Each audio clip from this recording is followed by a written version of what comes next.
नमो देवादिदेवाय वेङ्कटेशाय शान्तिने नारायणाद्रिवासाय श्रीनिवासाय ते नमः।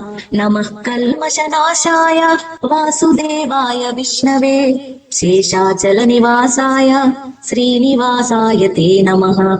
नमस्त्रैलोक्यनाथाय विश्वरूपाय साक्षिणे शिवब्रह्मादिवन्द्याय श्रीनिवासाय ते नमः।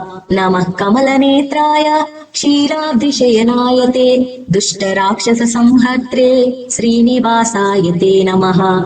भक्तप्रियाय देवाय देवानां पतये नमः। प्रणतार्तिविनाशाय श्रीनिवासाय ते नमः।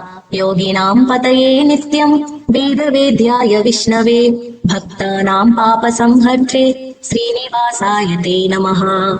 इति श्रीस्कान्दपुराणे श्रीनिवासस्तुतिः।